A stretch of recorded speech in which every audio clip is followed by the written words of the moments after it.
But Club, may I request for your assistance? I would like to break rope by putting the front. Okay, sorry. You will be sitting your name. Okay, all right, okay. Okay, all right. Oh, I thought that he would. No, we will invite him. He will sit here, and when he gets to Dhamma talk, he will sit here. We will get up there. Thank you very much. Congratulations in advance. Well done. Oh, yeah. It's, I only had a very small part to do. Leadership is important.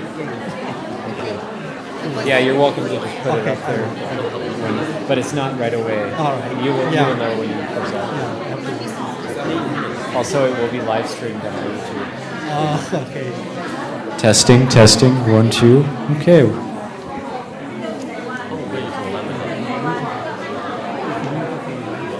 This is a very beautiful arrangement, very beautiful day.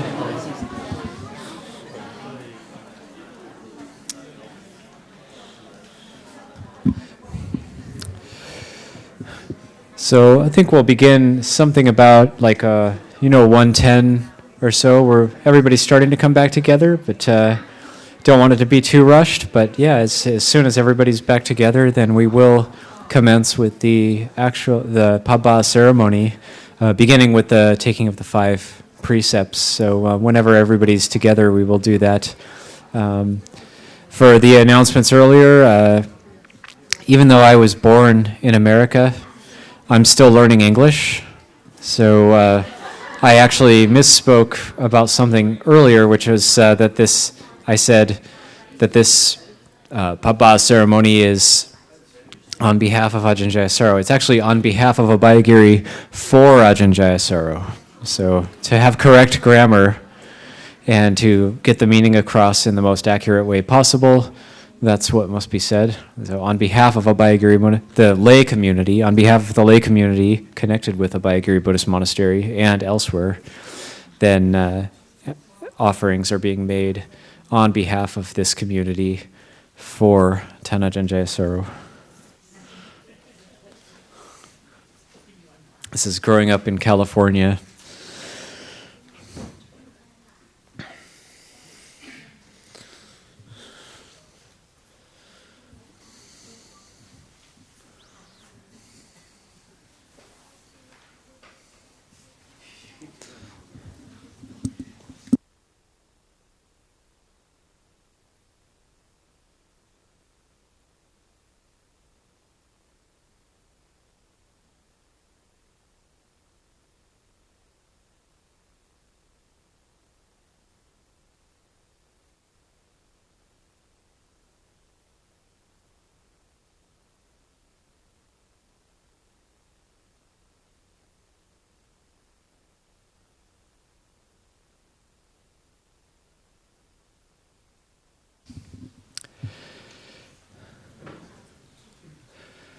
It might be nice to, before we do anything, to begin with about 10 minutes of meditation. Allow everybody to come together and all of the bits coming into place. And after that, then we will pay respects to the shrine, do a little bit of chanting, and we'll go from there.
We'll begin in a moment when the last essential piece to all of this arrives.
Start by paying respects to the shrine.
Soakato yena bhagavata dhammo supatipanno yassa bhagavato sāvaka sangho dhammayang bhagavantam sadhammang sasanghang imehi sakare hiyatarahang arobite hiyabhipujayama sadhu no bande bhagava sujira parini buddhobi Achima janata nukampa manasa ime sakare dukatapana karabute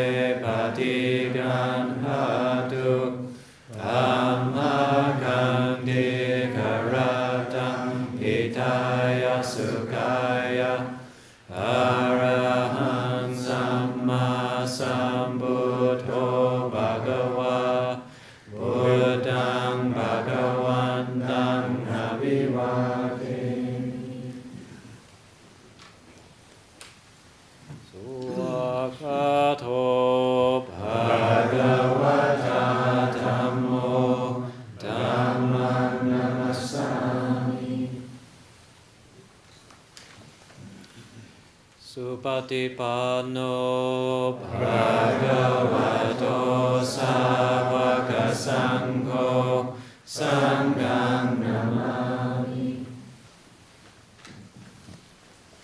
Namayang Buddhasa Bhagavato Pupapaganamakaraanga Romase.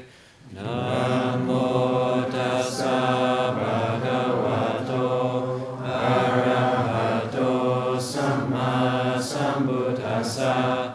Namo Tassa Bhagavato Arahato Samma Sambuddhassa. Namo Tassa Bhagavato Arahato Samma Sambuddhassa. Grab.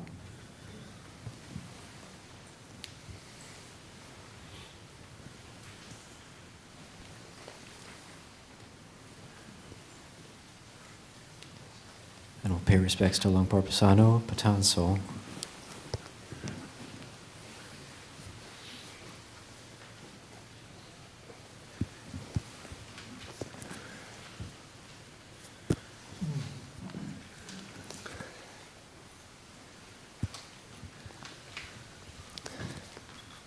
And we'll pay respects to Ajahn Jayasaro as well.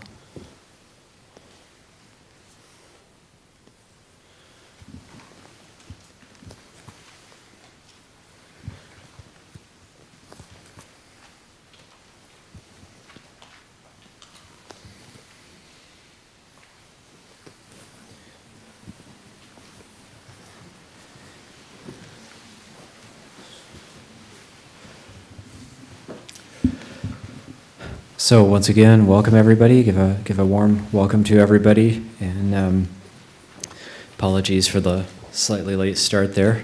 And this is a Pah Bah Ceremony, which is being offered on behalf of the Abhayagiri lay community for Ajahn Jayasaro, and it'll begin with the taking of the 5 precepts. But before that, Luang Por Pasano, did you have any reflections or anything to say as words of introduction?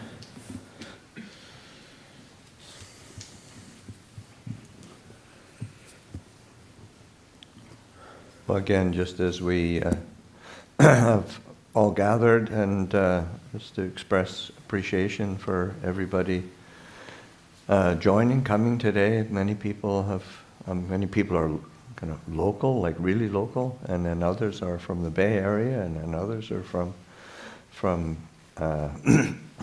came from Los Angeles area. Somebody flew in from Omaha, Nebraska to come to join. And of course, Ajahn Jayasaro's come from Thailand, along with Yom Sompong, who's been traveling with Ajahn Jayasaro as his attendant. And so it's just a wonderful opportunity to gather and to pay respects to a really good monk and a good teacher, so and a good friend. So it's so that because one of the things that the Buddha pointed to as bring blessings to our life, and think of the chant that we do, and the Garla Wocha Niwa Tocha, the respectfulness and being of humble ways is one is, of course,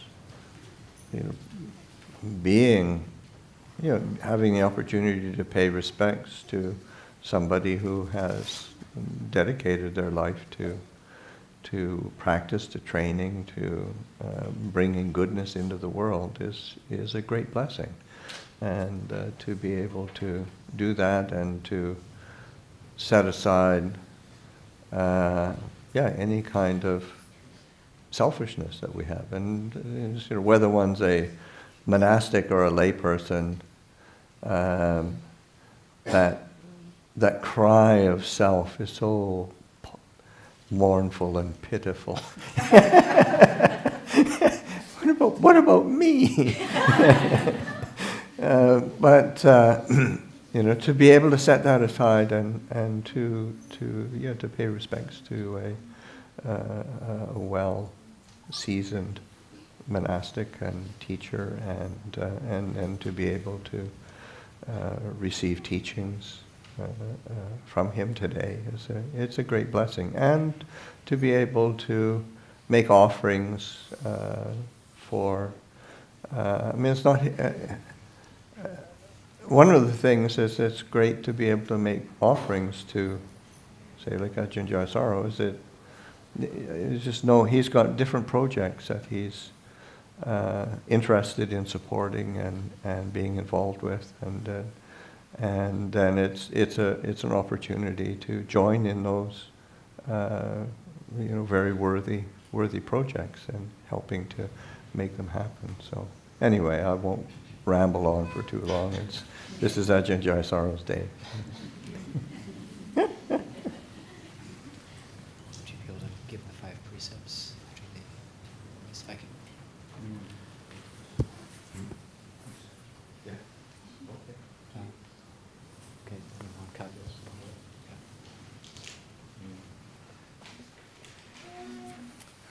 Okay. If there was somebody who was going to request the 5 precepts, is there? I can do that เชิญ ชื่อโยมโอเจ้าค่ะเชิญเจ้าค่ะพร้อมๆกันนะคะมะยังพันเตวิสุงวิสุงรักขณถายะติสรเนนะสหะปัญจศีลานิยาจามะทุติยัมปิมะยังพันเตวิสุงวิสุงรักขณถายะติสรเนนะสหะปัญจศีลานิยาจามะตติยัมปิมะยังพันเตวิสุงวิสุงรักขณถายะติสรเนนะสหะปัญจศีลานิยาจามะ Okay, so just encourage everyone to set the intention to take on these refuges and precepts in a conscious and clear way, because it's something that, especially if you grow up in a Buddhist culture, sometimes it's just what you do, and it can become very much a ceremony and a ritual that you just. You learn it from the time you're a little kid, and you can crank it out, or whatever. But it's such an important part of being a Buddhist, having and being a disciple of the Buddha, to recollect that we have the Buddha, the Dhamma, the Sangha as a refuge, and we have the opportunity to establish ourselves in truly noble conduct, the 5 precepts that are of benefit to anybody, really, and certainly to bring a sense of compassion and safety into the world, so that to be a source of blessings. And it's these 3 refuges, 5 precepts. Again, it seems so ordinary, but it's just so important. So, Namo tassa bhagavato arahato samma sambuddhassa. Namo tassa bhagavato arahato samma sambuddhassa. Namo tassa bhagavato arahato samma sambuddhassa.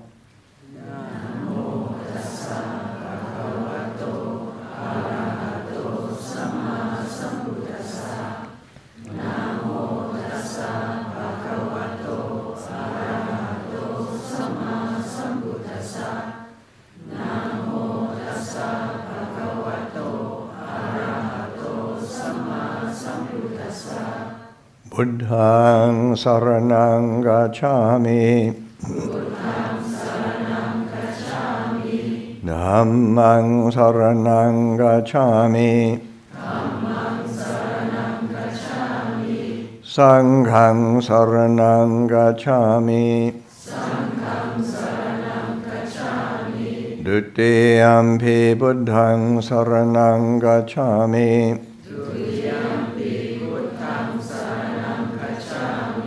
ดุติยัมปิธัมมังสรณังกัจฉามิ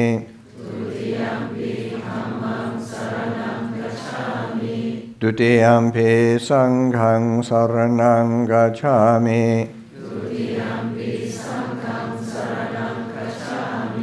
ตัตติยัมปิพุทธังสรณังกัจฉามิ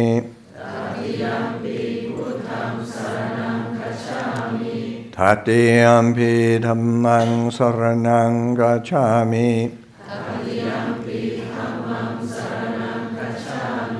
ตัตติยัมปิสังฆังสรณังกัจฉามิติสารณกัมมนังนิติตังปานาติปาตาเวรมณีสิกขาปัดังสมาธิยามิ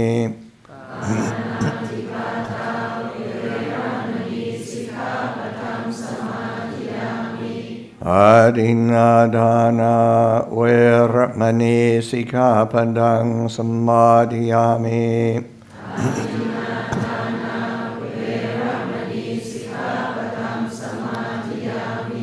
กาเมสุมิชาชาราเวรมณีสิกขาปัดังสมาธิยามิ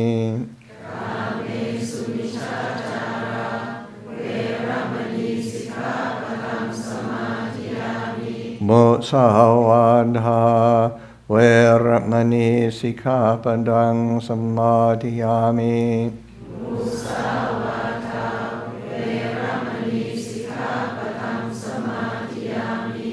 สุราเมรยามัจจปมาดฐานาเวรมณีสิกขาปัดังสมาธิยามิ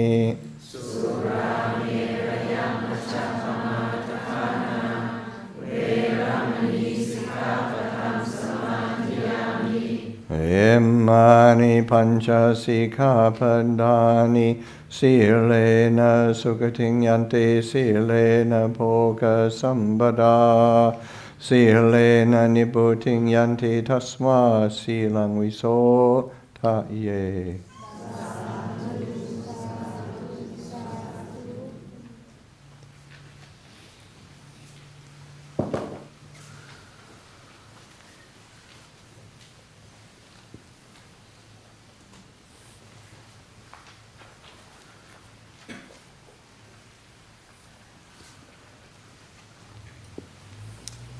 Someone to request the Dhamma talk? Or sorry, the Pah Bah.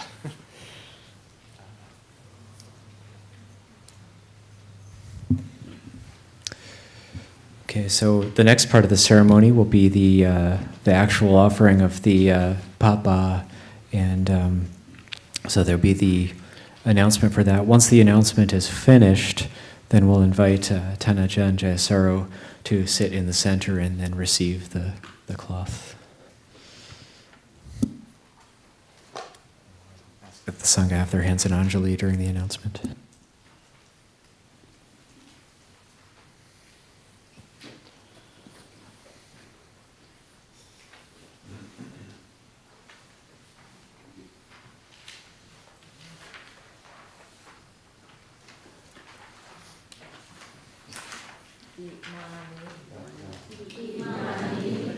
Namo, namo.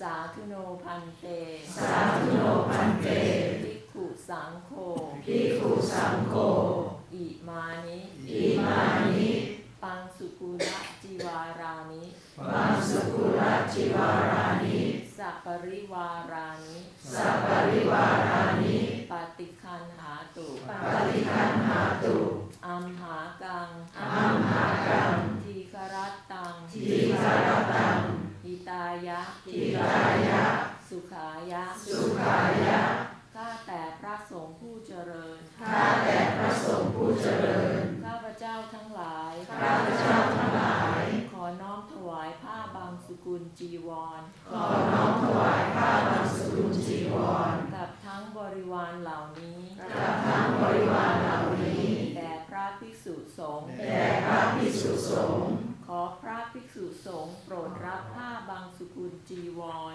ขอพระภิกษุสงฆ์โปรดรับผ้าบางสกุลจีวร กับทั้งบริวารเหล่านี้ กับทั้งบริวารเหล่านี้ ของข้าพเจ้าทั้งหลาย ของข้าพเจ้าทั้งหลาย เพื่อประโยชน์ เพื่อประโยชน์ และความสุข และความสุข แก่ข้าพเจ้าทั้งหลาย แก่ข้าพเจ้าทั้งหลาย สิ้นกาลนานเถิด สิ้นกาลนานเถิด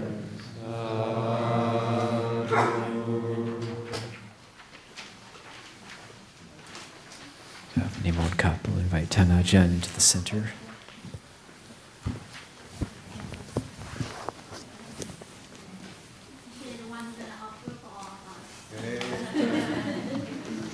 He is the representative of everyone.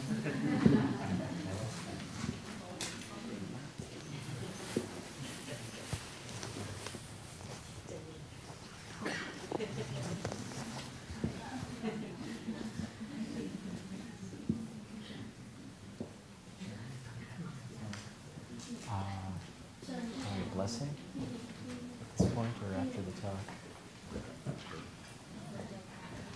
Probably.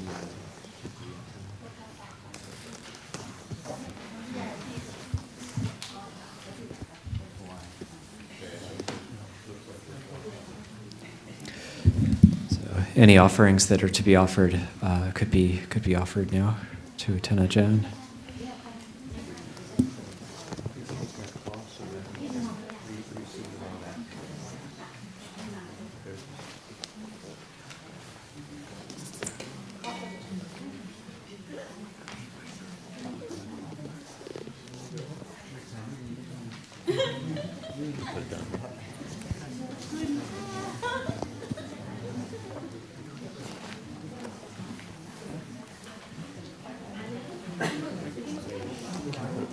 We're on the shrine.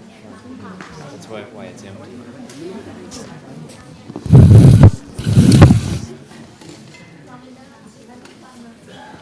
Again, that's all right.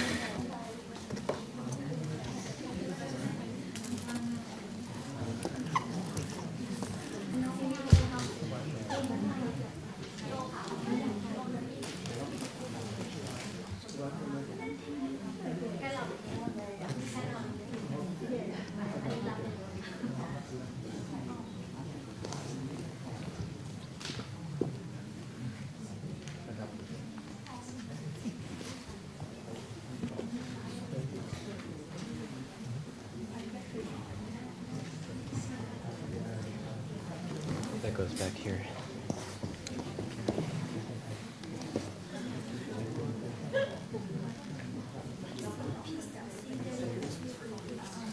Table.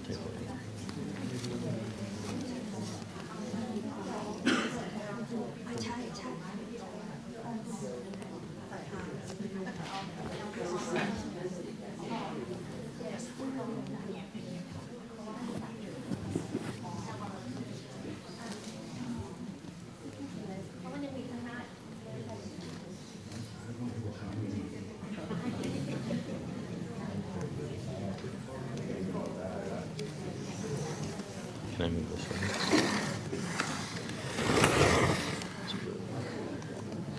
Some of them will have to go to the other side too. They should go to your side too.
One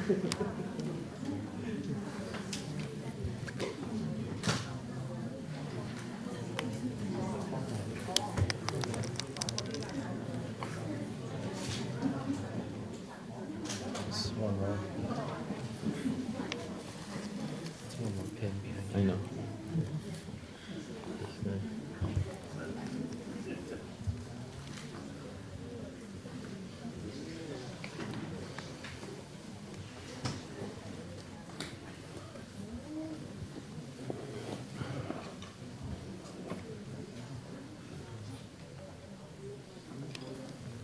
Anybody who has trouble getting down on the floor, then stand up. There's no problem with that. Yeah, anyone who has trouble kneeling, feel free to stand and make your offering if you don't want any more injuries. We have enough already.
Just keep it on the tray.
ปริปูเรนติสารังเอวามิวายโตทินังเปตานังอุปกัปปติอิจิตังปฏิตังทุมหังกิปปะเมวะสมิจจโตสัพเพปุเรนตุสังกปาจันโตปนรสโสยถามณิโชติรสโสยถาเอตโยวิวัฏันโต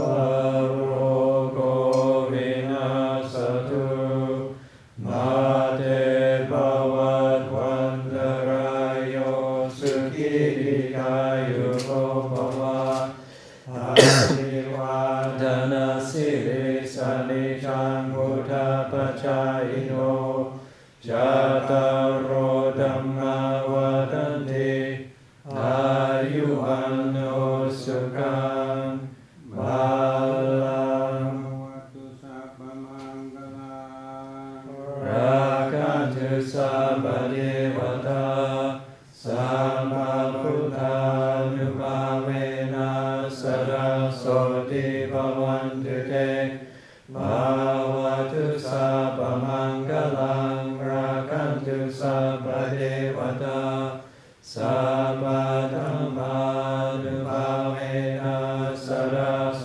ติภวันตุเตภาวะตุสัพพมังคลังราคันตุสัพพเทวตาสัพพสังฆานุภาเวนะสรโสติภวันตุเต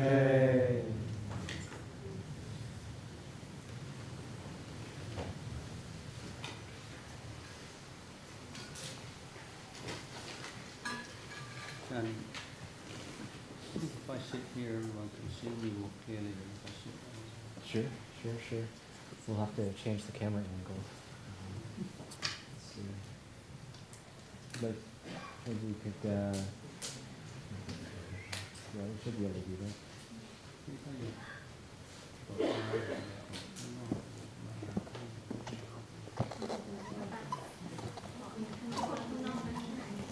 If anybody outside wants to come sit inside, it's considered a seat also.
It's more cozy, yeah?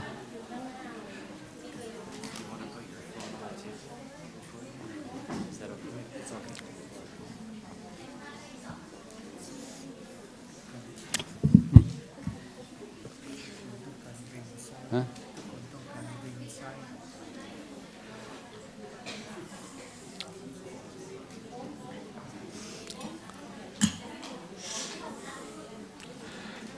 ถ้าจะมาเริ่มพูดห้ามถ่ายรูปเป็นอันขาดนะ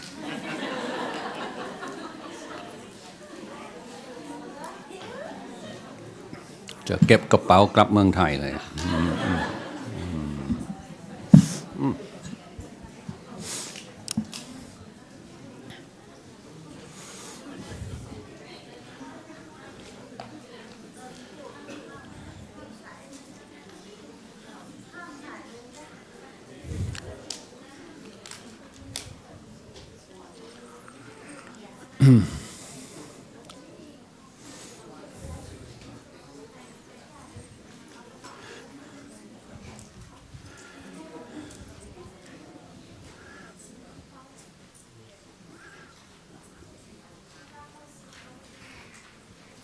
So this is a very unique occasion for me because of so many years coming to visit the monasteries in the West.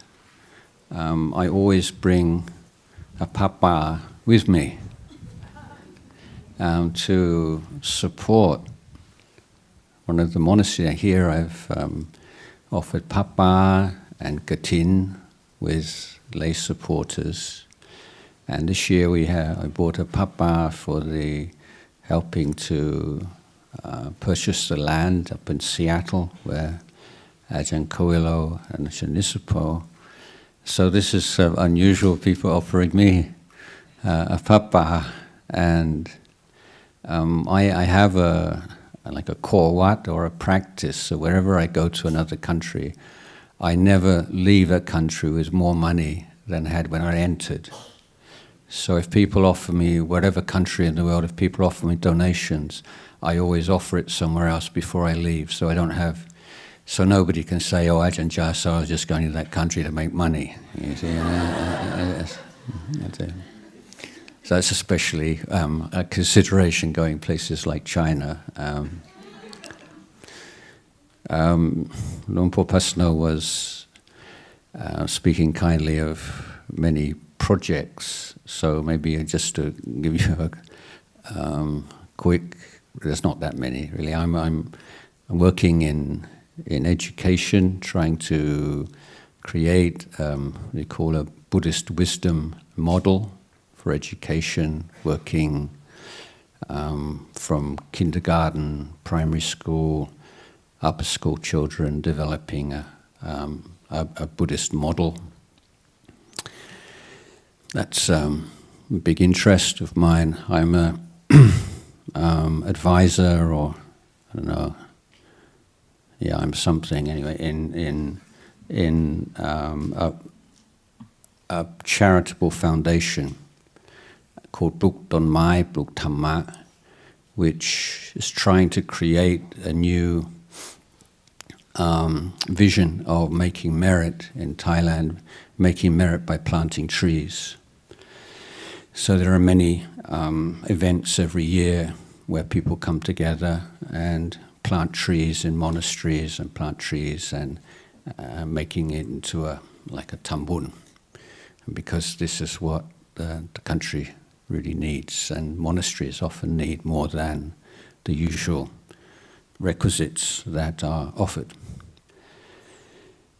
Another project I'm involved in is that I'm very conscious of the fact that the population of Thailand is shrinking, and many schools are closing down now. There's not enough children for the schools, and they're bringing children from various schools together in one, economies of size. And so we've got a greying population, and the Sangha is not exempt from that. So we're having a larger and larger proportion of senior monks at a time when there are fewer and fewer younger people entering the Sangha. So although the Wat Pah Sangha is quite exemplary, and we're very proud of, proud in a good way, of how we look after each other in our Sangha, there are still lots of gaps, and we need to step up. In the future, it's going to get a lot more difficult to fulfill our responsibilities to our elders. And so I had an idea to create like a model convalescent, bhikkhu convalescent center, and this is now taking shape in it's in Ampasi Kyo in Korat, for those of you who know Thailand, and it's about 80 rai of land, which is 30-something acres of land, divided into two halves. And so the eastern half of the property is being made into a forest monastery. And we just started off from rice fields, so a year or two there was nothing there at all. We're planting trees, starting to build toilets and a sala and just gradually creating a branch monastery. And then on the western side, the Bhikkhu Convalescent Center. Then my idea is of 3 phases, and the first phase will be for monks convalescing after operations or needing some short-term care. And then the second phase will be monks with dementia and Alzheimer, and the third as a hospice for end-of-life care for bhikkhus. And the ideal being that Sangha members, bhikkhus, can come and live in the branch monastery, in the forest monastery, and then offer service and go over during the day and help out to care for the monks in the convalescent home center. And the idea of the convalescent side is to make it as basically as much like a forest monastery we can, so that the monks don't feel, like they would in a hospital or in a lay center. They feel at home in a forest monastery, and with monks around them taking care of them, but a little bit more structured and reliable than might be the case otherwise. So that's a long-term project that I initiated and is underway. That's a few of the things we're doing. Very happy today to be here, and old friends, and I love this place. And I often said if I made an adhitan when I was first a monk, I got to spend every pansa of my life in Thailand. But I've often said if for some reason I couldn't live in Thailand, then I had to choose one of the monasteries overseas, it would be Abhayagiri. So I always have a connection here. And today this beautiful offering of lavender flowers is my favorite, and there's a very profound, I don't know if you know the etymology of lavender. It's a Lao etymology. So in the suttas, in the Dhammapada, the Buddha said, "Wen mai khoi rangap doi wen." Okay, hatred is never eliminated or never relieved through hatred, but through non-hatred. And so the Krupa Ajahn teach us tong la wen de.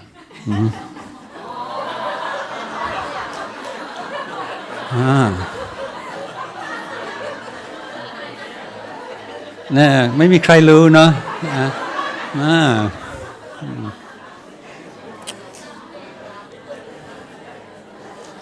นั้นทุกครั้ง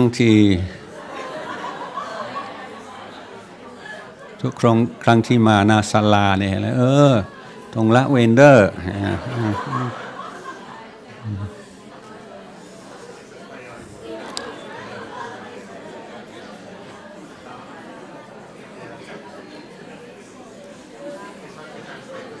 โอเคเงียบๆหน่อย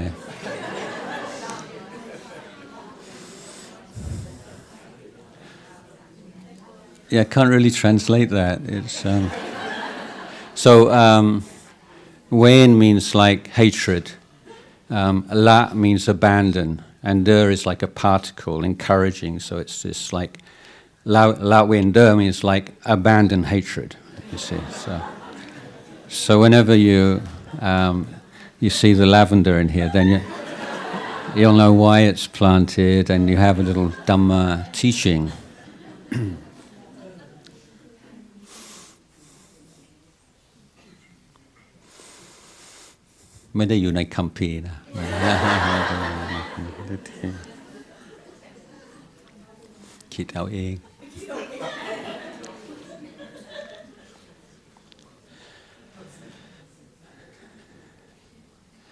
So usually like Dhamma talks in the early afternoon are the toughest, aren't they? Because everyone's just eating a meal and you're kind of a bit sluggish. And so the usual strategy is to tell stories and make people laugh and get people engaged. So I'll tell you a story, okay?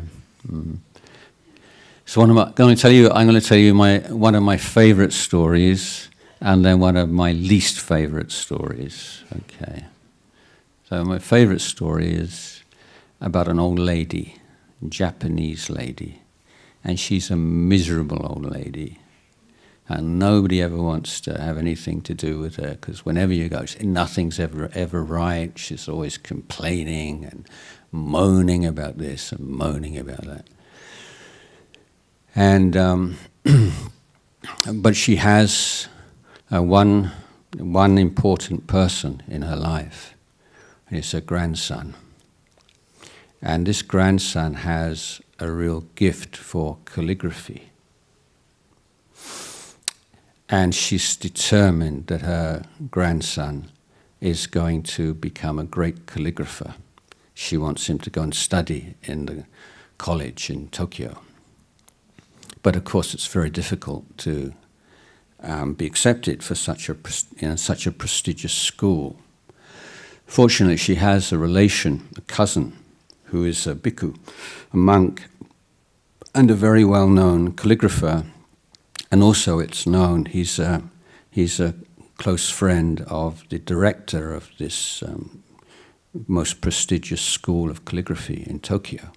So the plan is to take the grandson to see the monk, show him the calligraphy, and ask him to write a letter of recommendation to the director of the school. So they travel to visit the monk, and he looks at the calligraphy, and she says, "Would you write a letter of a recommendation?" And he says, "Yeah, I can do that." But then to her horror, he's got all these beautiful brushes, inks, everything all set out so beautifully. But instead of taking out one of these brushes, he opens the drawer on his desk and he takes out a pencil, sharpens a pencil, and then writes a note to the director of the school in pencil. And of course this lady's outraged, can't say anything in front of the monk, you just kind of boil inside. And she walks out, she's absolutely mortified, and how can you just be too embarrassing to go to see the director of this school with a message written in pencil?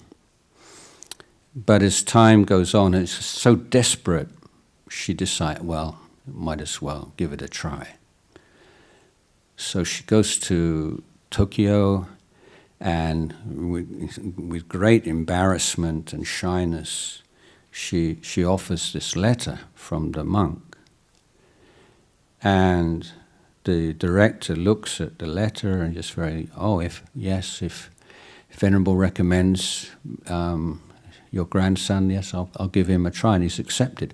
And she's absolutely astounded that the fact that it was written with a whole pencil was irrelevant. It was the calligraphy, it was the beauty and the knowledge of the skill and the virtue of the monk, and the respect his judgment. So, happy ending. And boy's accepted into school. She misses him a bit. But then some months later, her sisters come to visit. And it's like you got this miserable old relative, sister, you don't really want to go, but you can't not go. So she turns up at the village. Grit your teeth, get through this, and get back on the bus in the evening. And she walks in, and she can't believe it. There's some couple of young women walking out of the house, smiling and looking happy, and sister never has guests. What's going on? And she walks into the house, and her elder sister is transformed. She's sort of like bright and radiant and happy, and what's going on? And so she said, "Can you tell me what happened?" And she said, "Yeah, it all changed when I went to see my cousin, the monk, and he wrote this letter of recommendation with an old pencil, sharpened, that just looked like nothing. And I came back and I'm looking at my life and I'm thinking, I'm that old pencil. All my life I've just thought of, so I'm this insignificant little old pencil stuck in a drawer, no good to anybody, can't do anything with my life. And then I saw the monk, he just sharpened that pencil and he made something so beautiful that the director of the school of calligraphy took my grandson just like that. I said, why don't I sharpen myself like he sharpened that pencil? Why don't I see if I can create something beautiful with this life that's left to me? And so I started doing kind things for other people, stopped complaining, stopped moaning, all the things that made me sort of so kind of blunt and unliked. And I found they weren't permanent things and I could do something about them. And now I'm so happy. Cute story, yeah. Yeah, I like this one. So moral of this story is, none of you are just hopeless old pencils. All you need is just a little bit of sharpening, Buddha sharpening, and be okay. Okay, second story now. So this is the story that I dislike and I criticize relentlessly. Yeah, okay, you ready? You know the story already, okay? So there's these two monks, and they're on Tudong. This might be China or Japan, can be anywhere. And they come to the riverside, and there's a young woman, and it's getting dark, and she's been abandoned. I said, please help me, I need to go on. And what can they do? So one of the monks picks her up, carries her across and puts her down, and then walks off. And they're walking on, and he's aware, this monk who did this act of kindness, you see, he's aware that this other monk is really not talking to him, and he's obviously a bit angry. And he says, what's wrong with you? And he said, how could you do that? Monk, carry a woman across the river like that? And he said, well, I'm better than you are. I just carried that woman just for a few seconds across the water, and you've been carrying her ever since. Yeah, Zen story, so profound. Terrible story. So why is it a terrible story? Because it leads you to believe this really toxic idea that you have two choices: be kind and break the rules, or keep the rules and be kind of stiff and uncaring and stone-hearted, Don't care what happens to her. Serves her right. I'm going to keep my rules,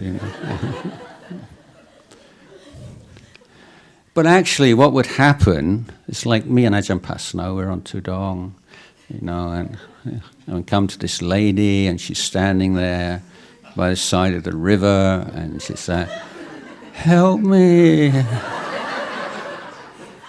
Ajahn Jayasaro. You're the famous abbot of Abhayagiri. And he says, no, actually, I've retired, but...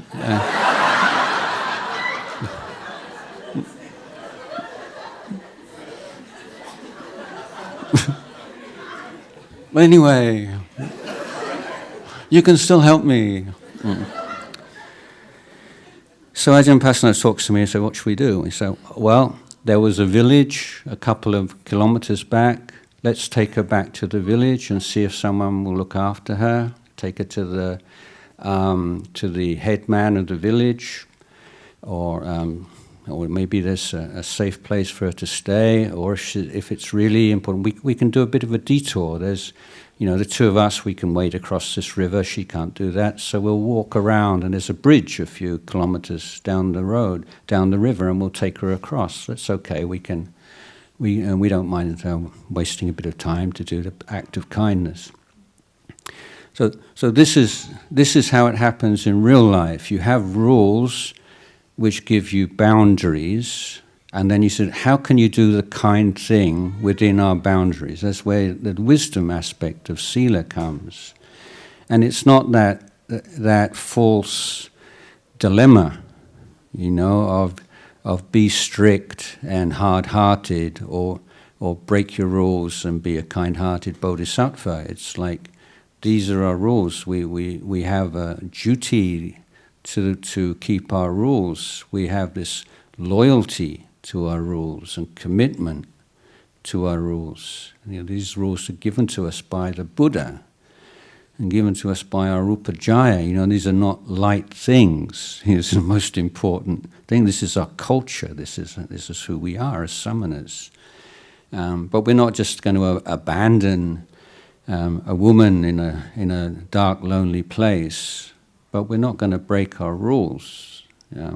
So that's why I think it's a hopeless story. Don't tell that story to anybody. Or you can tell my version. And there's it. Okay, so in every religion, every storytelling tradition, you always have to have three, don't you? Everything's in threes. So I have to tell a third story. Now, the third story, I like this one. Okay, so the teacher takes his students down to the riverbank or the seaside and gives them all a sieve. Okay. And he says, fill up your sieve with water. So you can imagine the monks are also, oh dear, another one of these kind of teachings. Can't he just teach normally like a Theravada monk? So there's a sieve, water, how's that going to work? So anyway, out of respect for the teacher, put the sieve in the water, and the water's going through, and you just do it once, you probably not now do it through times, show that you're being sincere, and then you come to teacher, and you say, teacher, it's not possible. Every time I put the sieve in the water goes through the sieve. And teacher says, give me the sieve. And you can tell from the tone of his voice, this is going to be a teaching. Okay, so takes the teaching. And he throws the sieve into the water. And the sieve sinks. And he says, now the sieve is full of water. Yeah. But what does it mean? Does it have a meaning? I think it does. Some of these they don't,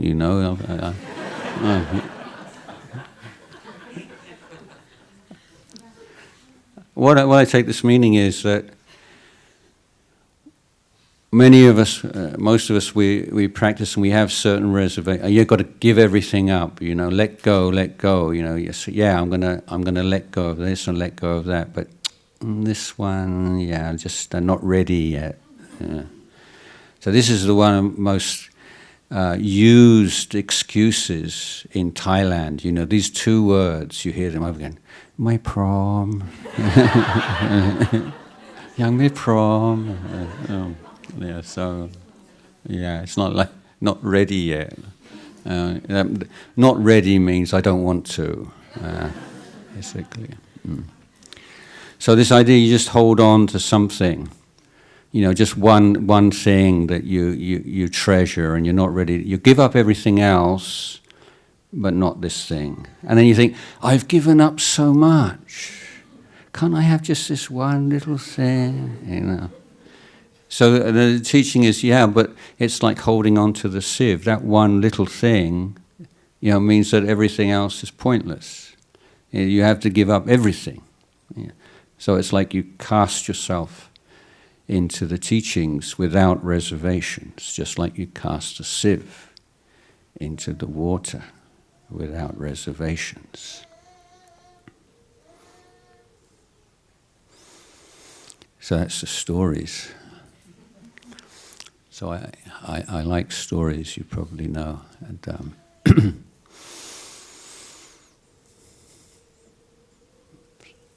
so yeah, what to talk about after the stories run out? So when just now, when we were waiting for my robe to come, I had a memory. There's a memory when I was a teenager, I acted on the stage. Yeah, really. And I played a part in an existentialist drama. Yeah, it was quite. And my character was called Dust, because he's like dry as dust, no emotion, only intellect. And he had this really cool thing to say, which stuck in my mind all this time, is, when does a pause become a silence? Mm-hmm. So did you notice just now, after we finished the chanting, there was a pause. And then the pause extended a bit. Is this a silence, or is it still a pause, you see? Did you think that? Probably not. But pauses are, in fact, silences. A lot of people be a bit intimidated by samadhi and the idea of peaceful mind. What does that really mean? A lot of people say, why do you practice samadhi? Or make my mind peaceful? What does that mean? What's a peaceful mind? Well, you don't actually know. So the biggest mistake people make is to assume that peace means relaxation.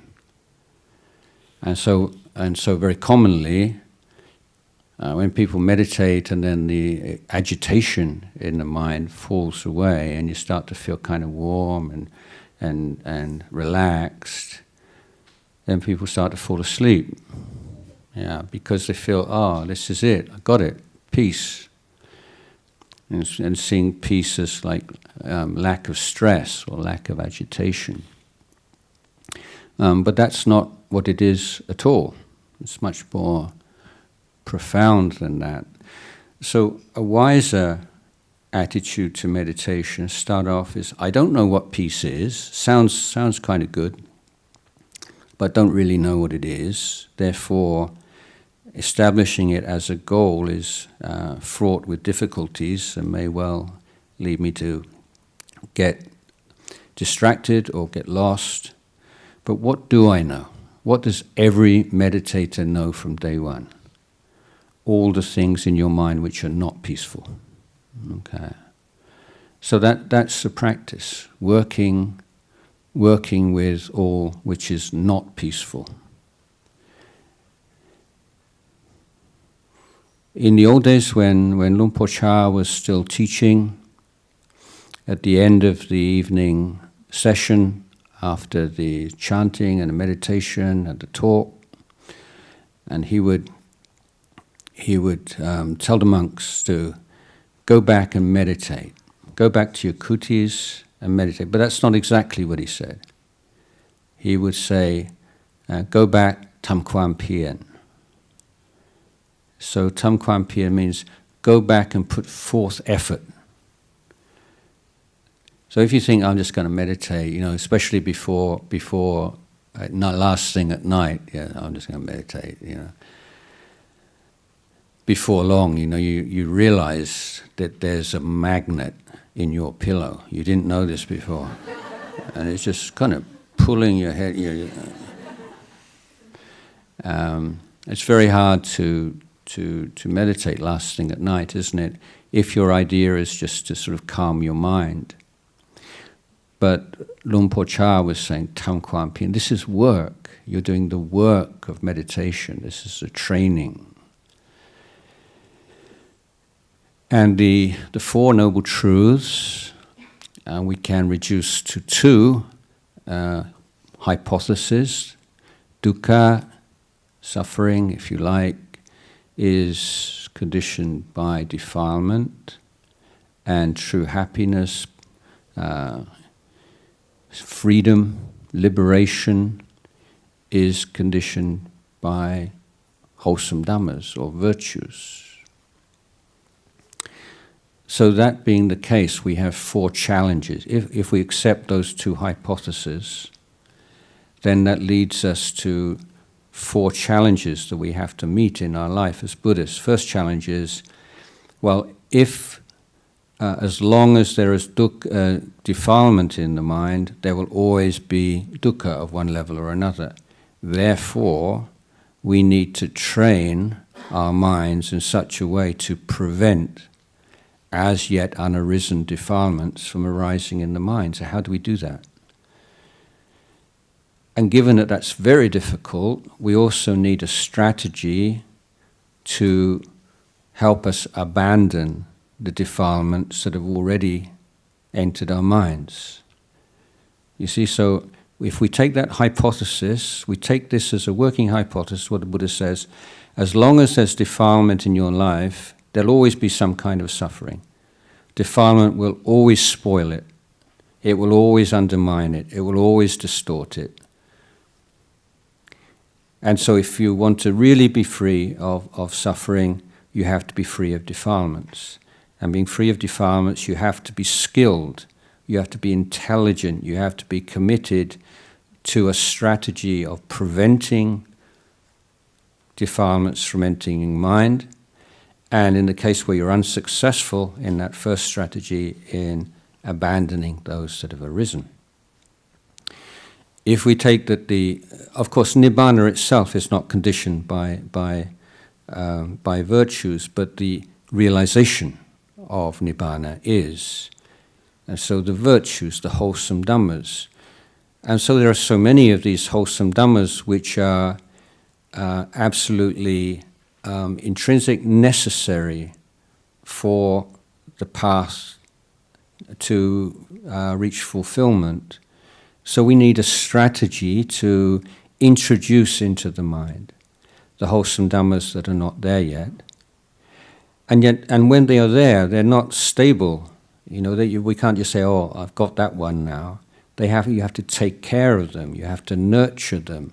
They're like small plants and saplings. You have to water them and take care of them and bring them to maturity.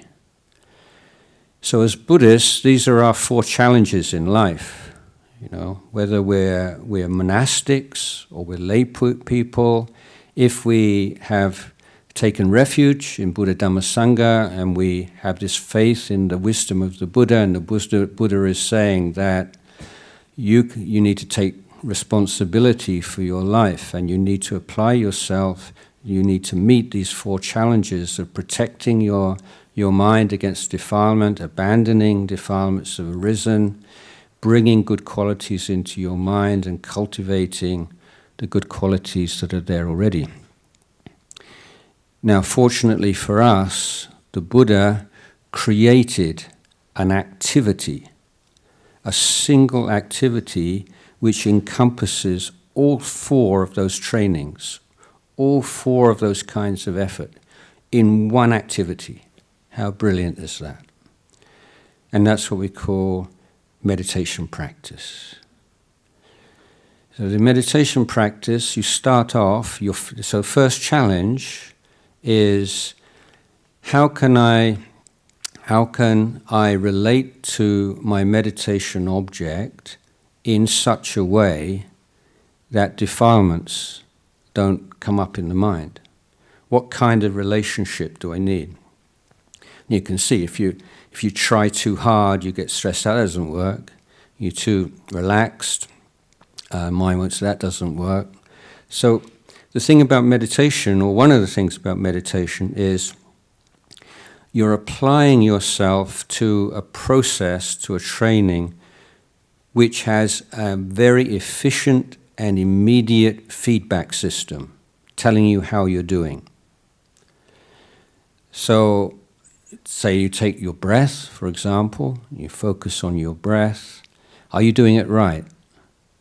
Well, if you're like staring at your meditation object, then you get a headache or you get some constriction in your chest. And the headache and the chest constriction, this is the feedback. your body and mind are telling you too much effort, not enough relaxation. And if you just sort of, go along, you just see how it goes, and the mind just wander off into fantasies and memories, or you fall asleep, this is the body and mind saying, too much relaxation, not enough effort. You see, so these things that come up in practice, these are not telling you you're hopeless at meditation or you can't do it. That's a complete misinterpretation. This is part of it. This is the feedback system. This is the information you need to develop your meditation.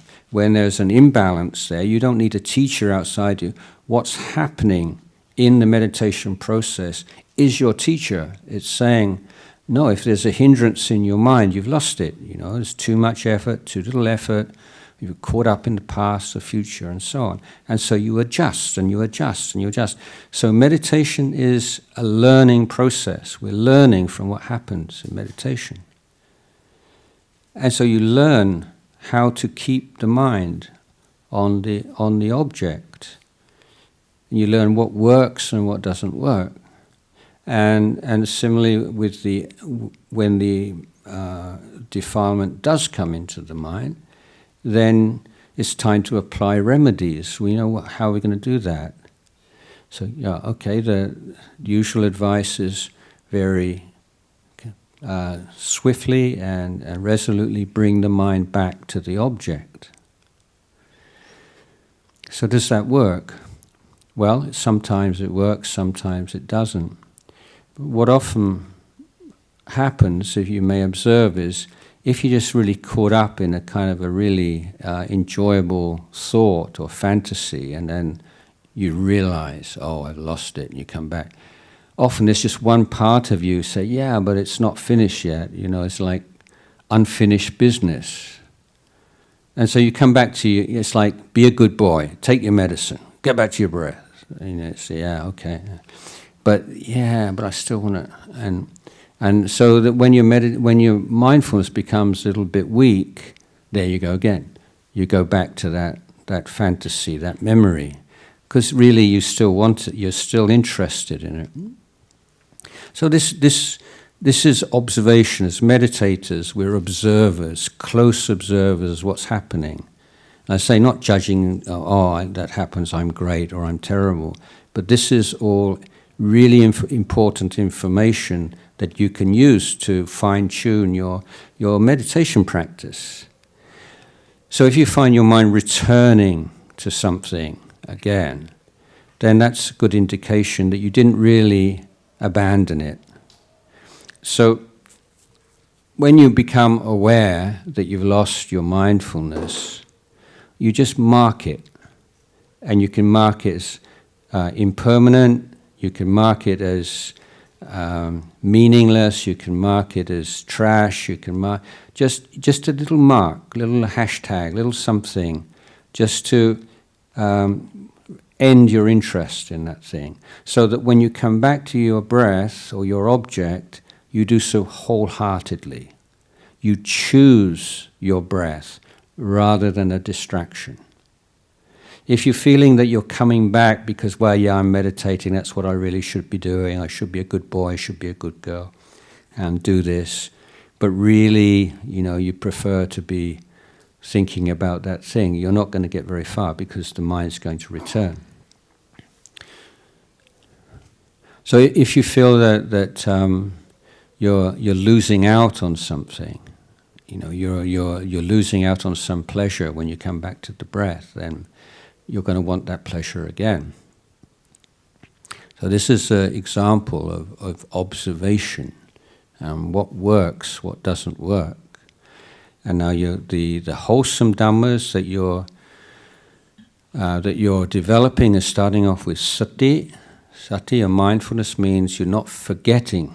You don't forget the breath. You don't forget what you're doing.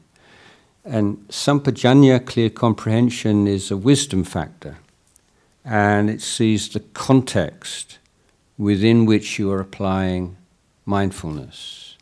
And sampajanya relates something to relates a present practice to the goal. Sampajanya is aware of, as I say, whether the mindfulness is too tight or too loose. Regarding, I have a story about Sampajanya as context. So it sticks in my mind that years ago, the kutis at Wat Nanachat are quite spread apart. Nevertheless, like a loud sound from one kuti will usually reach the next one. And there was a monk who was very diligent in learning the Patimokkha. And after the evening meeting, late at night, 10, 11 at night, he'd be chanting the Patimokkha. And he's so mindful and so diligent and so committed to doing this. It's so admirable in many ways. The problem was his loud chanting was disturbing the monks in the other kutis. So can we say he was at fault? His mindfulness wasn't at fault. In a sense, his mind was there on the text and on the chanting. It wasn't distracted in any way. But the fault was he lacked this comprehension and awareness of the context in which he was practicing mindfulness, and he was disturbing other people. So Sampajanya gives you context, purpose. It's quality control mechanism, and so you're bringing these qualities into the mind. Atapi is in Thai we say Kwampien Paukilate. I think in English it's like ardency, and I don't really like that, although it might etymologically be correct. But I think it's clear that atapi is a name for effort, and it's that balanced effort, not too tight, not too loose. But that not too tight, not too loose level of intensity is not a fixed thing. It's constantly having to be adapted as the meditation progresses. But so it's the effort which burns up defilements, meaning not that it's incredibly kind of intense, but that it's of just the optimum quality, optimum level to deal effectively with the defilements that are arising. So as you're practicing more, then the jhana factors are appearing, the bojjhangas, the enlightenment factors are appearing, and you're learning how to take care of those and to nurture them and bring them to maturity. So the meditation practice is one in which we are putting forth the four right efforts in an artificial situation, one in which we are manipulating our environment in such a way as to minimize the obstacles to meditation and maximize the supporting conditions. But when we come out of meditation, then we're still doing the same thing. It's the four right efforts. And simply we're adapting them according to what we're doing, whether we're alone or with other people. And we need to be flexible in the techniques or the particular emphasis that we choose to be appropriate at a time and place. So in a conversation, your effort might be to prevent unwholesome dhammas. What are the kind of unwholesome dhammas that might appear in a conversation? Well, you might be aware you have some dislike of this person or distrust of this person. And so you're aware, don't let that dislike or distrust or prejudice influence your judgment of their words, because someone who you don't like or don't trust can still quite often say things that are true and beneficial and helpful to you. Or you might be in a meeting, then what would be a good quality to do that? Well, patience, obviously. Develop listening skills, develop right speech. So you can be putting forth effort into different areas of the Noble Eightfold Path. It's not sitting with your eyes closed and focusing on an object, but it's within the parameters of the four right efforts. So the four right efforts provide a bridge between what you're doing when you're sitting with your eyes closed and the rest of the day. So looking at it as an exploration, a learning. So this is our practice in a day where we're learners, we're learning, we're learners. And Luang Pu Man says, every blade of grass is teaching you. So what's the problem? The problem is we're not open to the teaching. We're not open to the teaching of nature. So a lot of practice is this. It's training ourselves to be able to be open to the teachings that nature is providing with us moment by moment. So present moment awareness is key to this, but it's important to remember that being in the present moment is not the goal. You know, it is the power of just being here now. That's not it. And animals can be, you know, they're pretty well in the present moment most of the time, but that's not really what we're aiming at. And I prefer to characterize the present moment as a classroom. So if you want to learn the Four Noble Truths as direct experience, not as a theory and a philosophy, you have to go into the classroom, and the classroom is the present moment. So the more you're in the present moment, the more you're able to learn about what's really going on, about your body and your mind, and observing all the time. I was much taken years ago by a short teaching by Luang Pu Tet, one of the great disciples of Luang Pu Man. And he had his own, one of the reasons he's not so well known around the world as some of his contemporaries, especially Ajahn Jayasaro, he developed his own kind of idiosyncratic vocabulary for talking about the mind, and it doesn't travel so well, it doesn't translate so well, unfortunately. But towards the end of his life, he developed this very simple way of talking about the mind, as using the two words that are common in Thai language for the mind is jit and jai. So Thai language is a like confluence of a Chinese tonal language and Pali Sanskrit. So it's like where China and India meet. And the Chinese word is jai and the Pali word is jit. So there's no set distinction between how these terms should be used in Thai language, at least. But Luang Pu Tet talked about jai as being like as basically inner awareness, the knowing, the element of knowing, and jitta as all of the activity, mental activity he called jitta, and the inner awareness he called jai.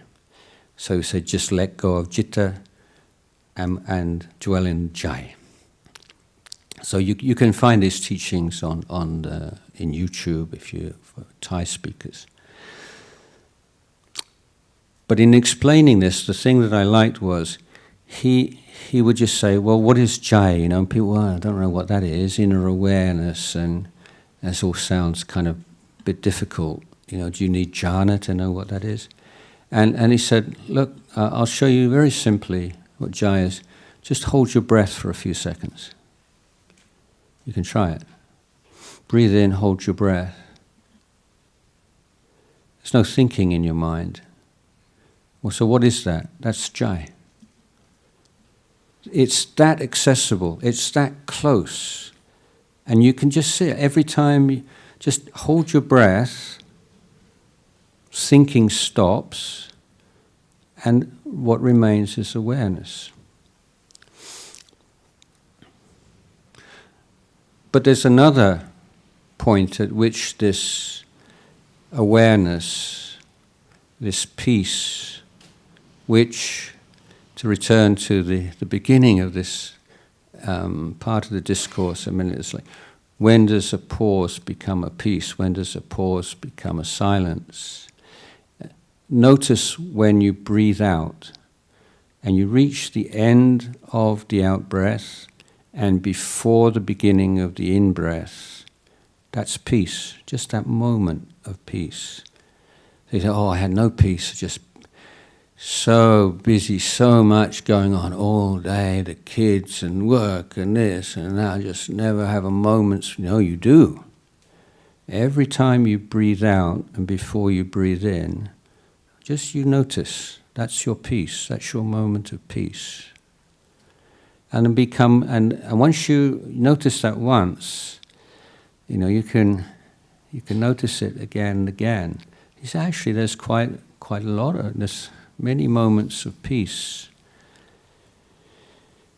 And when we say, oh, mind's just so full of thinking all day, thinking. No, is that really true? Is there an uninterrupted flow of thought in your mind with nothing in between? No, there are short gaps. This thought stops, and then there's a gap before the next thought begins. Even if it's 1 second, that's peace. That's a pause, and it's peace. And so, by simply opening your eyes and being aware of the gaps between thought, your perspective on thought changes. And instead of, I'm just so stressed out, I just can't stop thinking, my mind is just thinking. No, it's not. Is that really the truth? No, it's not. There's a long kind of blur of thought, and then there's a short gap, and then blur, and another one.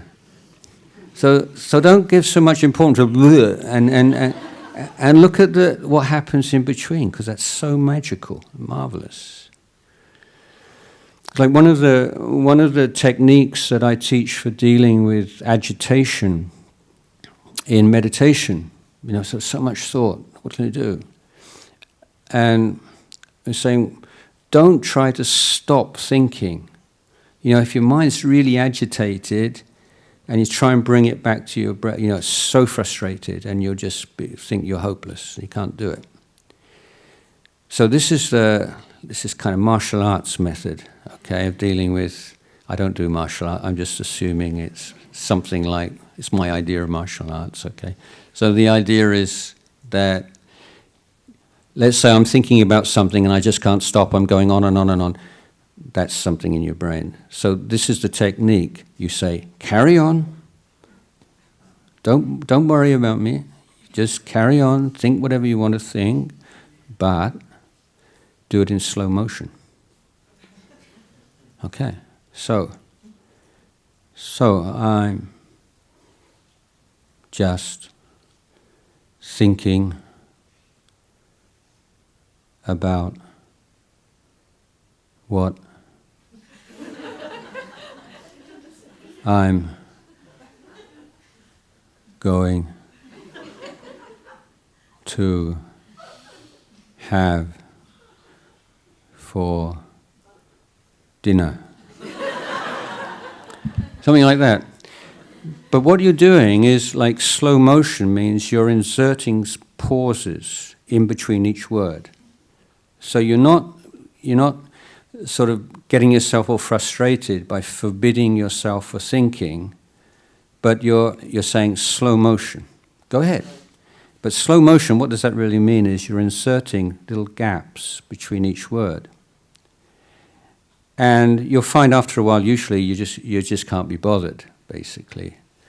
But otherwise you become aware of the gaps between the words, and then you can focus on the gaps between the words, and then the words fade away and there's just the gaps, and the extended gap is called peace.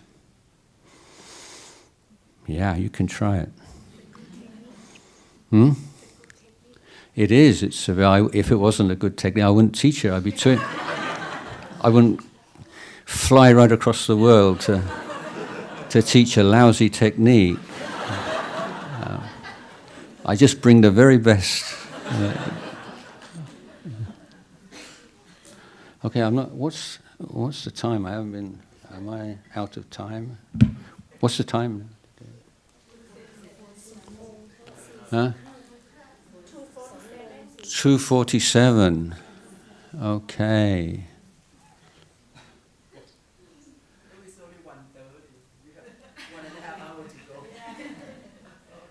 Does anybody maybe open up for question? Anybody want to ask anything?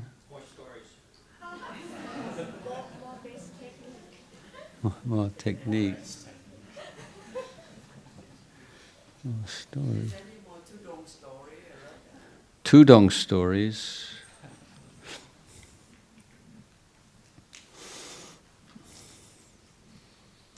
God.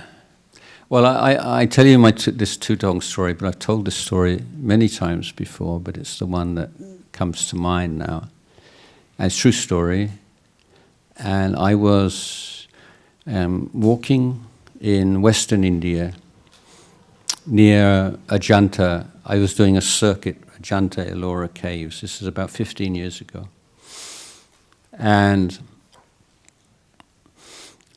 in India, you're always being watched. If you think that you're alone in a landscape, I challenge you, you stand and you just turn your head around like a lighthouse and you'll find somebody is watching you somewhere. It's like more efficient than CCTV. And so the big challenge, Tudong, is how you can disappear off the road into a quiet place without being seen, because if you're seen, then before long people will come and want to speak with you, and you don't want that. You just want to meditate or to go to sleep and rest. So you get very kind of sneaky, just sort of go around a corner and then quickly run off the road into the bush. So in this area of Maharashtra, it's not so flat as Bihar, where the holy sites are. And I saw that I'd made a good exit off this road, and I climbed up a hill, and there was a lovely big rock on this hill with a beautiful view. And I just turned the corner of my eye, caught sight of a goat herd. I just sort of keep my fingers crossed. And anyway, sitting on this rock, on this hill in the countryside, and in the dark, well, the moon wasn't up yet, and I hear this. So I thought it was an animal, quite a steep climb, incline of this hill. And so what could it be? I start look, and then over the crest of this hill comes this goat herd. And he doesn't have a flashlight, he's come all the way in the dark. And he's got this big bunch of bananas. And so he crawls up to me, and it's so, he's so proud of himself that he's found me, that he's, he must have been out in the fields with his goats for 10 hours, 12 hours, and now in the middle of the night in the dark, he's climbed up this kind of hairy hill with a bunch of bananas to offer me. And we can't speak each other's language, and I have to tell him I can't accept a bunch of bananas because it's nighttime. It's against the rules. And so, like sign language, he says, can I just leave them here and you can eat them in the morning? I can't do that either. I'm not allowed to store food overnight. And so he's pretty disappointed, as you can imagine. And so he says goodbye and leaves. I go back to my meditation. And then it's like an hour or more. It's quite late. I can't remember now. It's probably about 10 something. And I'm sitting there, and then again this kind of scrabbling noise on the hill, and someone is climbing up this hill, and then a head appears over the top of the ridge, and it's the goat herd again, and he's got this old patched blanket for me, and he comes and he bows because he's afraid I'm cold. And he knows I won't take any food, but then, well, at least maybe I can give him something to keep warm. And so I accepted the blanket, and I tried to explain to him, I put the blanket down at the foot of the hill when I leave in the morning, so that you can, because it's probably his only blanket. You know, it's his blanket. It's not one he's bought or something. And and that's what I did. And for me, it's just such a testament to the power of dana and generosity and kindness, because, you know, I know that I will never forget that act of kindness, and I know that he won't forget it either. And when we act with kindness, and the goodness that we perform, the Buddha called it like a spiritual treasure. And I'm sure you've all done good, kind, generous, altruistic things in your life. When you recall the goodness that you've done in the past, just observe that it's timeless. You did some good deed 5 years ago, 10 years ago, 20 years ago, but when you recall that goodness, you immediately feel that sense of joy and wholesome pride in your heart. That's the noble treasure. It's never gone away. It's there with you. It'll stay with you. Now, if you compare that with first of all, let's say you do a good action with desire for some reward, whether it's some material reward or some enhanced reputation or praise for someone. And at the time that you do it, you do feel good. But as time passes, if you bring that to mind, how do you feel? Indifferent. Because how that's been registered in your mind, in your perception, is transaction. You know, although you told yourself, well, I did this really good thing, of course, actually I did, but, you know, at the end of the day, I did a really good thing. Yeah, that's true, but that's not how you remember it. That's not what stays with you. What stays with you is, transaction. You did this and you got that. Or compare with some sensual pleasures. If you had some great holiday, great food, all the sensual enjoyments, definitely pleasure, kind of happiness, but it's so short-lived. And if you're really, you can try this out for yourself. If you're really depressed and lonely and feeling inadequate and so on, and you bring to mind sometime you ate something really delicious, or you had a great holiday, doesn't help you. It makes you feel worse. But you bring to mind, it's not a treasure. In other words, the memory of sense pleasures is in no way a treasure of the heart. But the good things you've done in your life, and they're always there for you. We love that when somebody says, I'm there for you, but these are the things that are really there for you. The memory of the good things you've done in your life. And you can draw upon them when you're down, when you're unhappy, when you're depressed, when you're sad. Just sit and recall these good things you've done. It's also the most powerful and effective way of teaching people at the very end of their life. And people who've never meditated, you can't expect them to suddenly be staying with their breath, or especially if they're having breathing difficulties, and that's quite often the case, or even a mantra, maybe they can, maybe not, unlikely.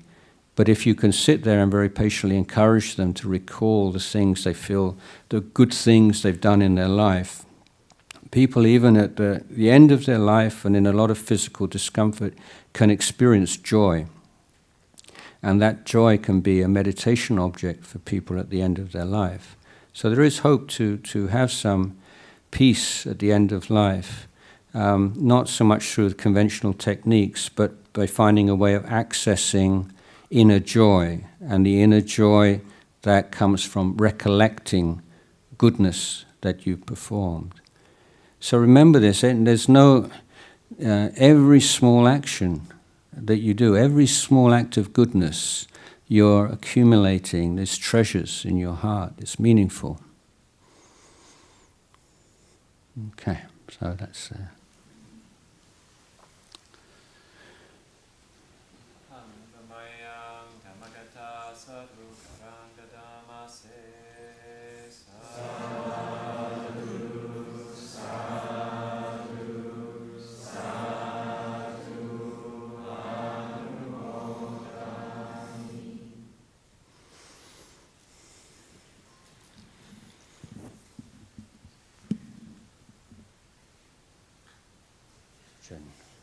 Yanni coached the ball.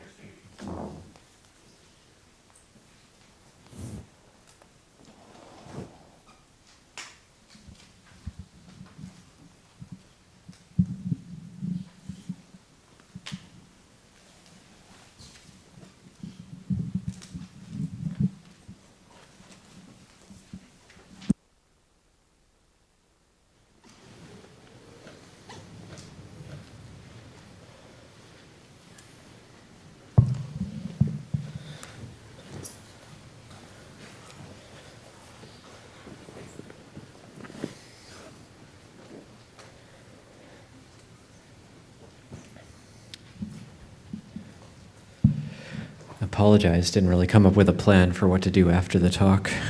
But I think the sharing of merit, the sharing of the verses of sharing an aspiration are usually a good thing to do. And that's, if anybody knows it by heart, that's great. Otherwise, it's on our chanting books, which are at the back. Volume 1, the dark brown chanting book on page 33. If anybody would like to, for anybody who'd like to chant along with that, then we'll pay respects to the shrine and continue to hang out and enjoy each other's company. Or for those of you who have to go back, then safe travels. And for those of you who haven't yet, oh yeah, the planting. That's right. No, there was a plan. Thank you. Lavender. Lavender.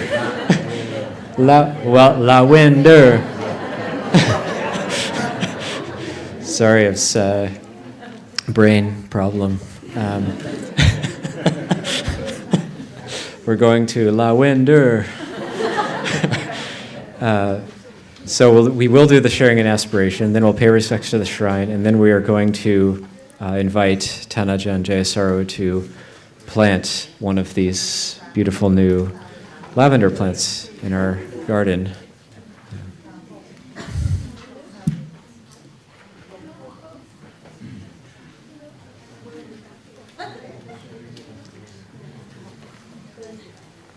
Now let us chant the verses of sharing and aspiration.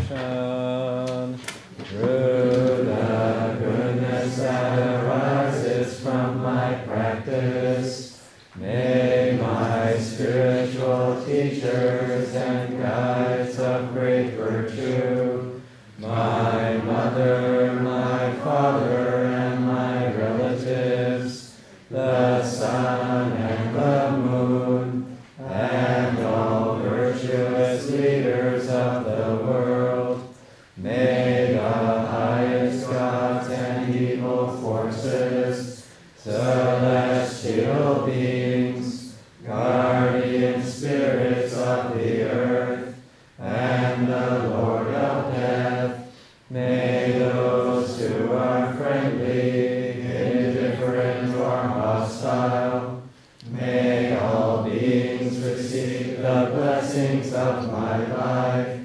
May they soon attain a free threefold bliss, and realize the deathless through the goodness that arises from my practice, and through this act of sharing, may all desires and attachments quickly cease, and all harmful states of mind, until I realize Nibbana in every kind of birth. May I have an upright mind, with mindfulness and wisdom, austerity and vigor.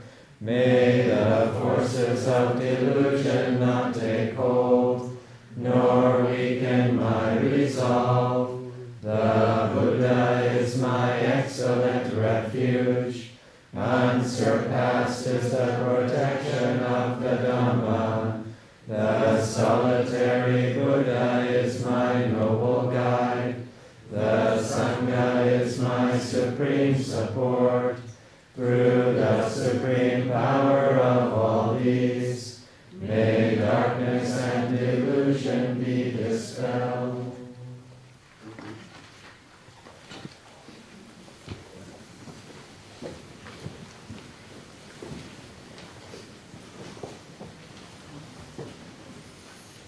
Arahang Samma Sambuddho Bhagava Buddhang Bhagavantam Abhivademi. Swakato Bhagavata Dhammo Dhammang Namasami. Supatipano Bhagavato Sāvaka Sangho Sangham Namami. Pay respects to Luang Pah Pasano.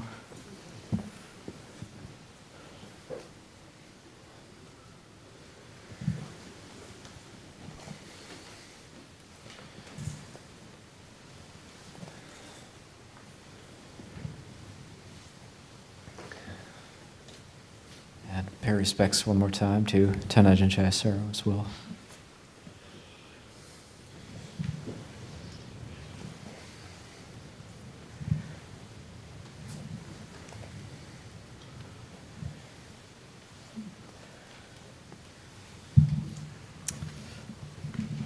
So should I just choose one, or is there a specific?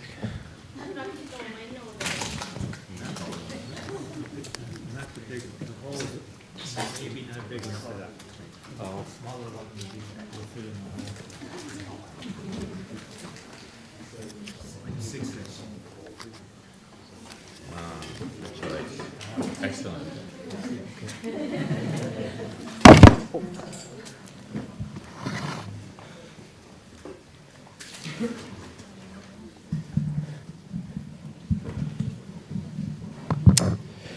So I guess we can head out, we can process out with this lavender plant. And if everybody wanted to come and circle around outside, so we'll lead to where it will be planted. Maybe if Rakito, our master gardener, can hold it and help Ajahn with it.